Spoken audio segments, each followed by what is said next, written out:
Merry Christmas. Merry Christmas. Merry Christmas. Merry Christmas. From Rave 91.7 FM. Let's turn it up. Relax and unwind because we're going live. 91.7 Wave FM. It's time to keep you informed with all the latest happenings in the world.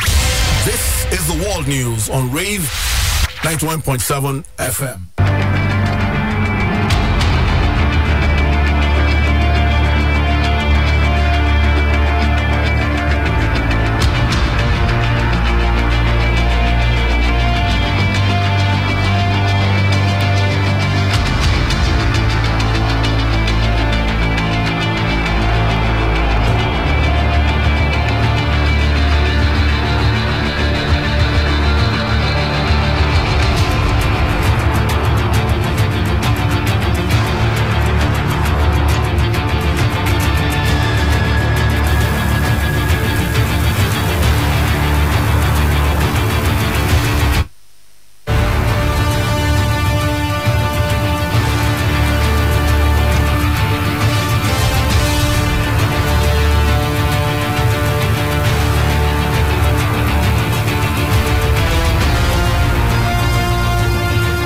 Are the top stories of the news.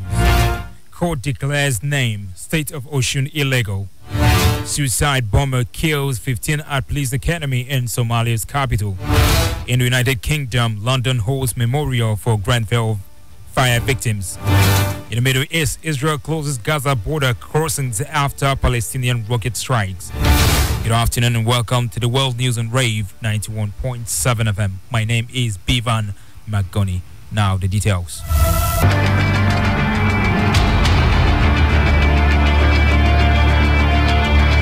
Justice Yinka Afolabi of an Ilesha High Court has ruled that the name State of Osun is illegal and unconstitutional, delivering judgment in a suit filed by a human rights activist, Kami Ajibola, last year. Justice Yinka Afolabi, who went down history of state creation in Nigeria, held that the name State of Osun is not known by law.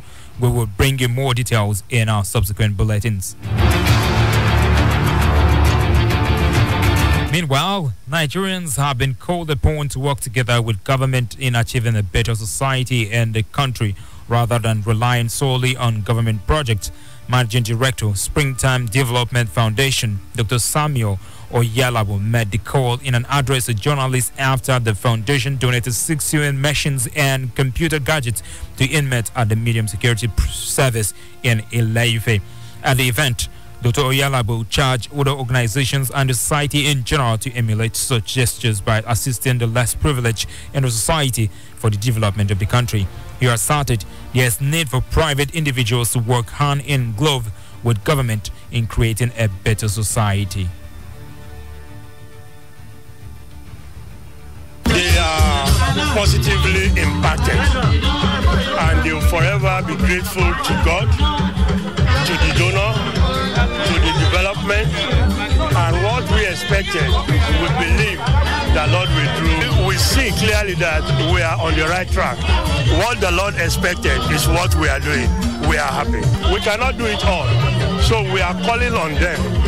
The little we are doing, they should do more, and it should go round. Thank you. The Vice Chairman, Springtime Development Foundation, Mr. Banji Adesi, while handing over the sewing machines to prison officials in Ile-Ife, pointed out that the materials are for inmates to learn vocational skills. Mr. Adesi said the move was to encourage prisoners to get equipped for life after detention rather than leaving them to fate that can get them harmed after serving their sentence in prison. We are very concerned about skill acquisition for the inmates. I'm very impressed with what one gentleman was telling us there, that some of them are even better qualified professional people. So once we give them the equipment and necessary tools to work, they will do better and our society will be better. I'm very sure by the time these people come back out of the prison, they'll be useful to themselves, to the family, and to the society. The materials were received by the prison officials in Ile-Ife, who promised to use them for the right purpose.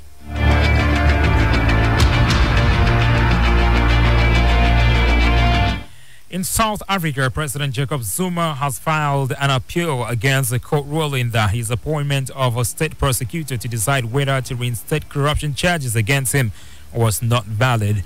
Local media reports the High Court ruled last week that Zuma's appointment of head prosecutor Sean Abrahams should be set aside immediately and that Deputy President Cyril Ramaphosa should appoint a new public prosecutor within 60 days. The ruling was among a series of judicial blows to his administration, which has been hit by a series of scandals. The National Prosecuting Authority, NPA, has also said it will appeal the ruling. In October, the Supreme Court of Appeal upheld an earlier decision by a lower court that the nearly 800 corruption charges filed against Zuma before he became president be reinstated.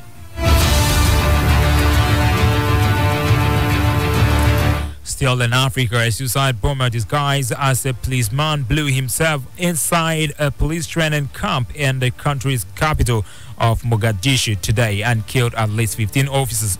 Police spokesman Major Mohammed Hussein said the attacker had explosives strapped to his body and infiltrated the General Kahiye Police Training Academy during an earlier morning parade. Earlier, the head of local ambulance service said they had moved the bodies of 13 victims as well as 15 injured people. The militant Islamist group Al-Shabaab claimed responsibility for the attack and gave a higher death toll.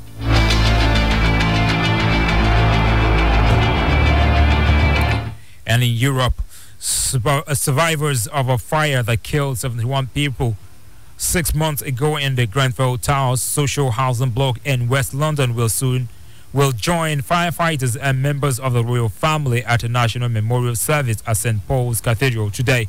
Recall that the blaze broke out in the middle of the night on June 14 and quickly gutted the 24-story building, which was home to a close-knit multi-ethnic community living in a poor area within one of London's richest boroughs, Kensington and Chelsea.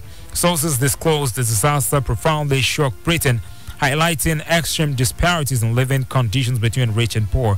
Prime Minister Theresa May, opposition Labour leader Jeremy Corbyn, heir to the throne Prince Charles, and his sons Prince William and Prince Harry are all expected to attend the service.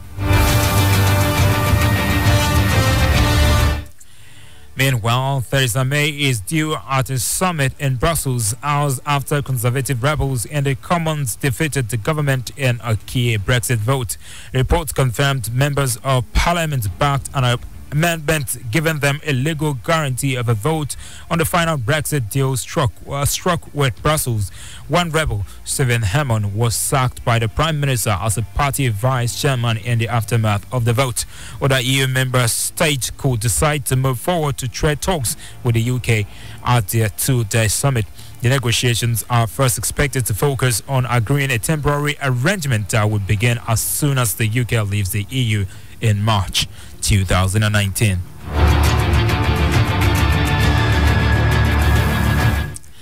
In the meantime, Australia's ambassador to China was summoned to a meeting with Beijing's officials last week amid strained ties between the nations. It came 3 days after Australian Prime Minister Malcolm Turnbull cited disturbing reports of Chinese influence, among other reasons, in announcing a crackdown on foreign interference. Details of the diplomatic meeting are not known, but it was reported that China's ambassador to Australia, Chang Jingye, also made official representations to a senior Canberra official on Monday. Last week, Mr. Turnbull stressed that wide-ranging measures to prevent external influence in political activity were not aimed at one country. However, Beijing criticized his presence to China and said the comment had damaged trust between the nations. And elsewhere, at least 6,700 Rohingya were killed in the month after violence broke out in Myanmar in August. Based on surveys of refugees in Bangladesh, the number is much higher than Myanmar's official figure of 400. Medicines Sans Frontiers said it was the clearest indication yet of the widespread violence by Myanmar authorities. The 8 groups survey found that at least 9,000 Rohingya died in Myanmar, also known as Burma, between 25th August and 24th September.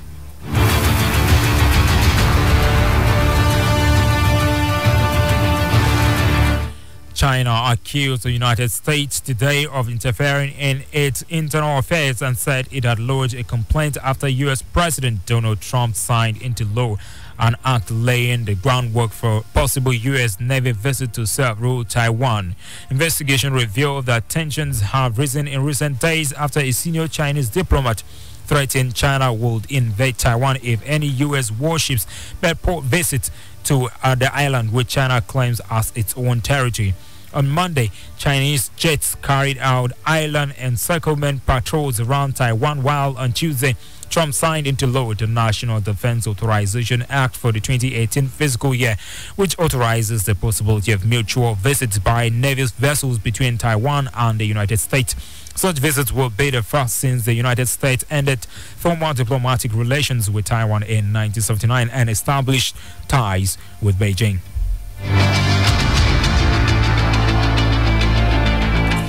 And in the Middle East, Israel has announced the closure of its Gaza border crossings today in response to deadly rockets fired from the enclave over the past week.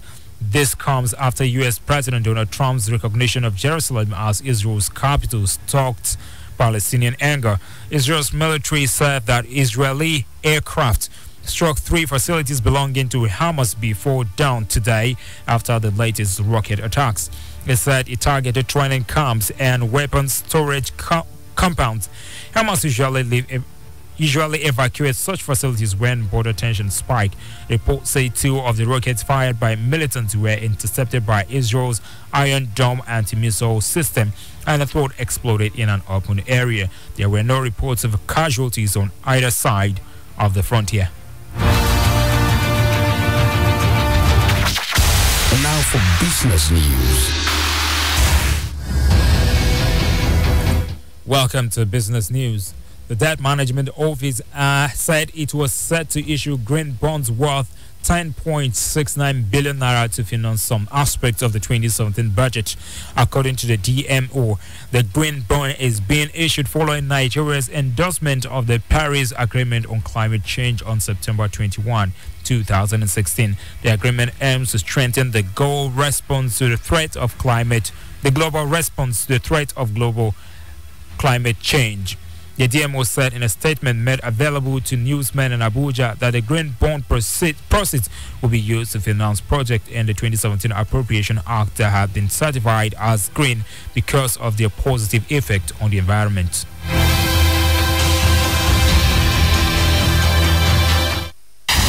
This is Spotlight.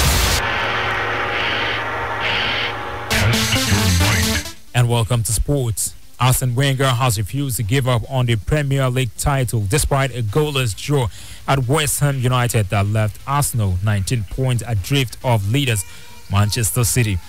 Arsenal are 7th below Burnley, having added just 2 points in 3 games after a 3-1 defeat at home to Manchester United and a 1-1 draw at Southampton before yesterday's stalemate. The manager of 3rd place Chelsea, Antonio Conte, and his counterpart at 4th place Tottenham, Mauricio Pochettino, had both considered City would be impossible to overtake, but Wenger says he will not abandon hope of a first Arsenal title since 2004. Arsenal are only 1 point off 4th place, but do not look like a side going places